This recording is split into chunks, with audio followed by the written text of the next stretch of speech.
हाँ नहीं, ये सब वैसे तो नहीं आएगा। वो झूठ बोलने में हाँ वो मांस मदिरा इन सब चीज़ों में आ जाएगा। शिकार करना, झूठ बोलना, ठीक है। चलो तो मेन चीज़ है जो सत्यवचन की एक चीज़ हमने बताई है, जुआ खेलना। एक चीज़ इसने बताई है अभी ने, वो है जुआ खेलना। तो ये जो स्टोरी है वो जुए खेलने पे। जुए खेलने में कौन फेमस हुआ था?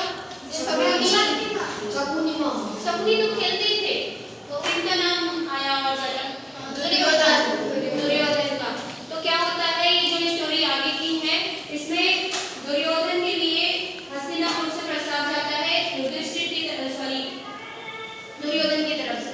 दुर्योधन की तरफ से युधिष्ठिर को प्रस्ताव जाता है गेम खेलने के लिए। गेम मतलब ये 64 का खेल। तो किसी भी राजा के पास यदि गेम का और युद्ध का प्रस्ताव जाता है तो वो मना नहीं कर सकते, उन्हें स्वीकार ही करना पड़ता है।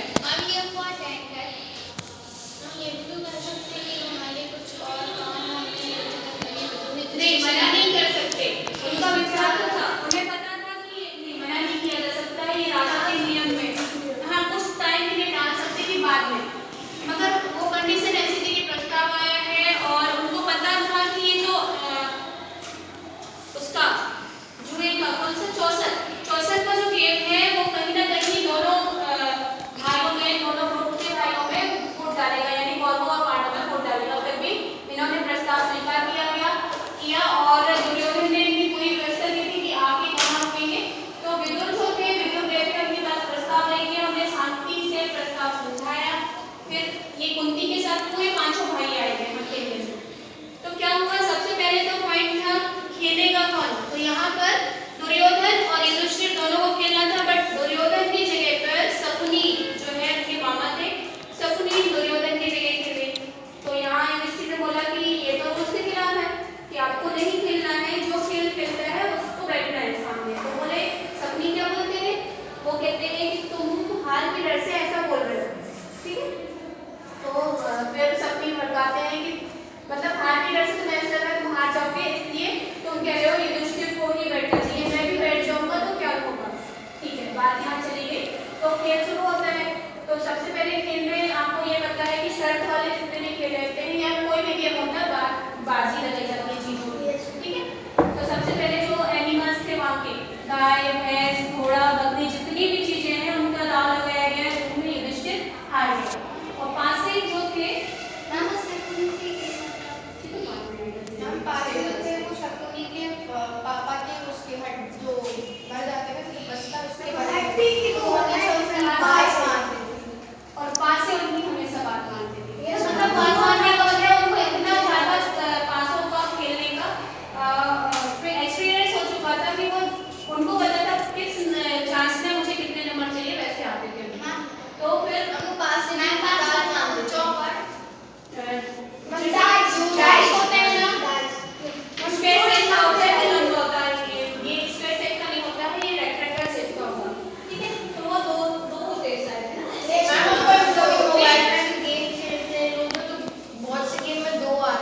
हाँ डाइस आते हैं मगर इसमें 5 से।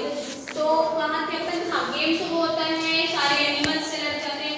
उसके बाद ज्वेलरी का नंबर आता है, पूरी ज्वेलरी जितने इनफैक्ट उनके पहने हुए उनके भाइयों के पहने हुए सारी ज्वेलरी लग जाती है, तो वो भी हार जाते हैं।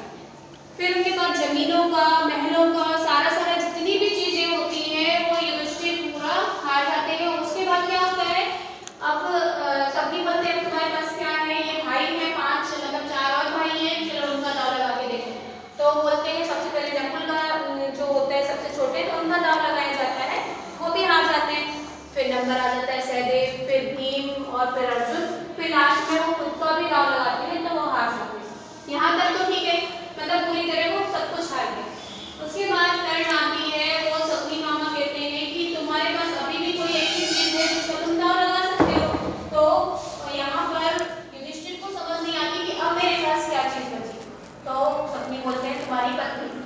तो सडनली वो बोलते हैं तुम्हारी पत्नी, और वो क्योंकि हाँ मतलब गेम चल रहा है, उस गेम में एक पर्सन की क्या है जो भी है फटाक से हाँ बोल देते हैं। तो वो युधिष्ठिर ने जस्ट तो हाँ बोल दिया, बट उसने थोड़ी देर में उनको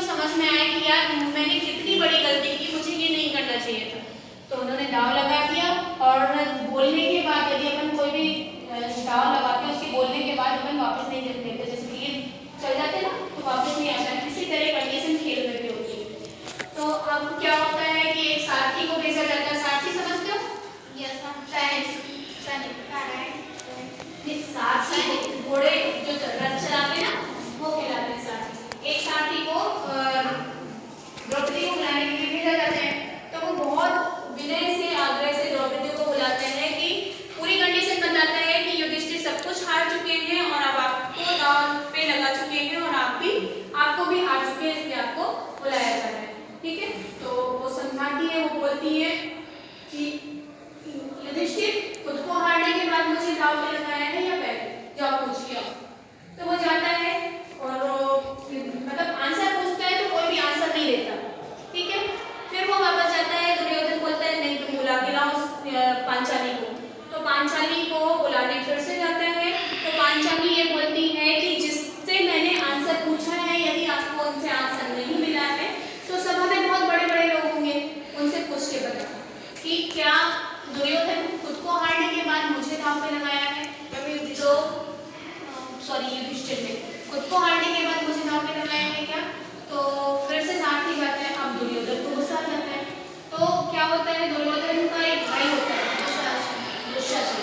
तो दुशासन से बोलता है कि तुम लेके आओ। दुशासन तो बड़ा खुश हो जाता है कि मुझे द्रौपदी को लेके आना है।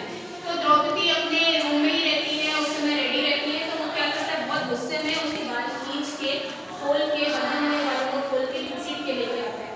अब ये कंडीशन उन्होंने आया और जितने भी बड़े बड़े लोग हैं बहुत मतलब उनका तो चेहरा ही नहीं था, वो बिल्कुल नजरें नीचे करके बैठे थे क्लास में, मतलब बड़ी सभा में। तो राज्यसभा में सॉरी महल का जो सभा थी ना, उसमें सभी लोग बिल्कुल चुपचाप बैठे थे क्योंकि सभी बड़े लोग थे। मगर यहाँ दुर्योधन के दो भाई थे। ठीक है, उन दोनों भाइयों ने अब एक को तो बहुत ज्यादा गुस्सा आ जाती है कि ये चीज नहीं होनी चाहिए, बड़े बड़े लोग हैं, इन्हें ऑब्जेक्शन लेना चाहिए, बट इन्होंने ऑब्जेक्शन नहीं लिया तो मैं बोलूंगा जरूर। तो वो बोलते हैं कि द्रौपदी को लाया जा रहा है, मगर इसका नियम सबसे पहले तो नियम ही गलत है, क्योंकि यहाँ पर जिसको खेलना था वो खेलकर नहीं बैठा, यानी दुर्योधन को बैठना था, उसकी जगह सब नहीं खेल रहा। दूसरा क्या है कि यदि कोई पर्सन खुद को हार जाता है तो वो किसी भी चीज को दांव पे नहीं लगा सकता। तो दुर्योधन जब खुद को हार चुके हैं तो द्रौपदी को वो दांव पे नहीं लगा सकते। तो ये कंडीशन तो गलत है, ये ऐसा नहीं होना चाहिए, युधिष्ठिर को दांव पे नहीं लगाना चाहिए।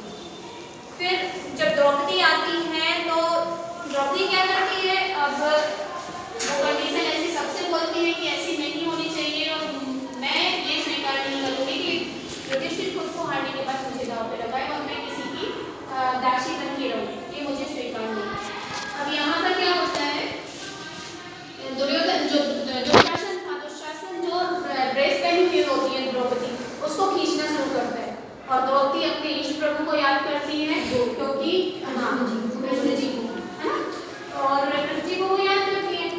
और इष्ट प्रभु अभी भी कभी भी आप कोई भी इष्ट हो जो आपके, है ना, किसी भी कंडीशन में आप याद करोगे उनको, हमेशा वो आपकी हेल्प करेंगे। और सबसे बड़ा, जैसे आप मंत्र पढ़ते हो, कोई भी मंत्र, चाहे गायत्री मंत्र है, चाहे नमोकार मंत्र है, आप पूरे विश्वास के साथ पढ़ोगे ना तो आपकी हर कंडीशन में कहीं ना कहीं से आपको हेल्प मिलेगी। ऐसा नहीं करना कि आप होगा कि नहीं होगा, ऐसी कभी भी कंडीशन मत रखना, पूरे विश्वास से। जैसे आप मम्मी के पास जाते हो खाना मांगने, पता है आपको कुछ ना कुछ मम्मी बना के जस्ट दे ही देगी, है ना, पता रहता है। तो ऐसे ही आपको मंत्रों पे विश्वास करना है, जिस तरह आपको माँ पे विश्वास रहता है, तो वो हमेशा काम करते हैं। तो यहाँ पे दुशासन उनके बस खींचते खींचते खींचते उसके हाथ दर्द करते हैं, दर्द होने लगते, वो थक जाता है बेचारा, बुरी तरह बैठ जाता है थक के। तो मगर वस्त्र छोटा नहीं होता, उसका बढ़ते ही जाते हैं, है ना। तो यहाँ पर अब जब भीम देखता है कंडीशन हर चीज की, भीम की तो वैसे भी उसको गुस्सा आती थी ज्यादा, अब उसके बर्दाश्त से बाहर हो जाती है चीजें। वो कहता है, उसी समय जैसे उसने सभा में कसम लेता है कि जब तक मैं दुर्योधन का सीना ना चीर दूं, मतलब 2 टुकड़े ना कर दूं सीने के, तब तक मैं मृत्यु को स्वीकार नहीं करूंगा, मतलब मैं मरूंगा नहीं। अब इस समय जो शपथ ले ली भीम ने, उस समय धृतराष्ट्र जो राजा थे, तो उनको समझ में अब आता है कि यार मैंने बहुत बड़ी गलती करी कि ये मैंने खेल के लिए अनुमति दे दी, अब तो मुझे समझ आ गया कि मेरा वंश पूरा जरूर से खत्म हो जाएगा।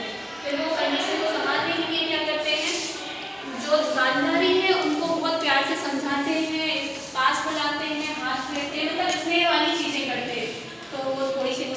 शांत होती है, मित्रवल्ली का एहसास होता है, द्रौपदी को अच्छे से समझाते हैं। उसके बाद पांचों पांडवों से भी वो कहते हैं कि खेल हो गया, खेल के रूप में ही खेल को लो, आपका सारा राज्य आपको दिया जाता है, जो भी आपने यहाँ पर हारा गया है वो सब चीजें आपकी हो चुकी हैं, आप बड़े सम्मान से, मैं हर चीज की आपसे माफी मांगता हूँ। तो सभी कंडीशन शांत होती है, सभी के गुस्से शांत होते हैं, फिर ये जाने लगते हैं जहाँ पर इनको रोका जाता है। तो फिर से दुर्योधन जो होता है उसको बहुत ज्यादा पहले से गुस्सा रहती है कि यार मैंने किसी तरह तो इनको हराया और फिर से ये अपने राज्य को वापस जा रहे हैं हर चीज देके। तो ये फिर से धृतराष्ट्र बोलता है कि एक बार और खेल का मौका दीजिए और केवल एक ही चांस रहेगा और जो हारेगा वो 12 वर्ष के लिए वनवास जाएगा और 1 वर्ष के लिए अज्ञातवास। तो छोटा सा रोल था बस, धृतराष्ट्र फिर से मान जाते हैं, युधिष्ठिर को फिर से बुलाया जाता है, फिर से गेम होता है। और अज्ञातवास मतलब 1 साल का अज्ञातवास, मतलब जहाँ अपन 1 साल रहेंगे कोई भी नहीं पहचान पाएगा कि अपन कौन है, मतलब हर किसी से छुप के रहना है, अपनी पहचान नहीं सामने आने देना है, ठीक है, समझ में आ गया? तो क्या होता है, फिर से गेम होता है, तो फिर से धृतराष्ट्र हार जाते हैं, है ना? एक ही बात भी नहीं हाँ, तो जो सीरियल वगैरह होते हैं उसमें थोड़ा सा चेंज कर देते हैं, तो इंटरेस्टिंग बनाने की थोड़ा सा चेंज कर देते हैं। तो फिर यहाँ पर ये बताओ, ये हार गए, फिर से सब कुछ हार गए, तो जुए का जो पूरा खेल जुए का होता है, जुआ एक सब्सिट्यूशन है। तो यहाँ पर क्या हुआ, धृतराष्ट्र ने क्या क्या खो दिया, युधिष्ठिर ने क्या क्या खो दिया है, सब कुछ उसके हाथ से चला गया, ठीक है, सुख शांति हर चीज चली गई और उसका क्या सेंस निकला, कहीं ना कहीं बुराइयां, है ना? अब इसका क्या रीजन, लास्ट में क्या सेंस निकलेगा, दोनों पार्टी में युद्ध ही होगा, ठीक है। तो अब इसके कोई ना कोई समर्पण है, बीच में एक चीज समर्पण की भावना भी आई है, वो किसी को समझ में आई? समर्पण यानी बिना कुछ कहे उसके लिए किसी के प्रति अपन हर चीज करने को तैयार हो जाते हैं, बिना कुछ पूछे। यानी पूरे भाई जो नकुल सहदेव अर्जुन थे ना, जब उनकी दांव लगाया जा रहा था तो इन्होंने ये भी बोला कि भाई मैं नहीं जाऊंगा, मतलब आपकी संपत्ति, मैं खुद की संपत्ति भी हूँ, मैं आपकी संपत्ति नहीं हूँ, मेरा दांव नहीं लगाया जाएगा, ऐसा इन्होंने किसी ने भी नहीं कहा। ये क्या किए, भाई ने बोला है हाँ, मतलब अब हम दास के रूप में, यदि हम हार गए तो हम दास के रूप में ही रहेंगे, ठीक है, क्योंकि भाई ने हमारा दांव लगाया है, भाई ही सब कुछ, ठीक है, समझ में आया? और एक चीज और, इससे कुछ नियम ले सकते हो तुम लोग, क्या? अपने से बड़े की बात मानना, हमेशा वैसा ही करना, कभी टालना नहीं, और कभी भी स्नेह के बस पे अपन को किसी की बात नहीं माननी है। जैसे धृतराष्ट्र ने स्नेह के बस पे बात मानी थी दुर्योधन की, ऐसा नहीं करना है, क्योंकि उन्होंने क्या किया, अपने पैर पे कुल्हाड़ी मारी, अपने वंश का नाश खुद ही अपने आप से किया। और क्या,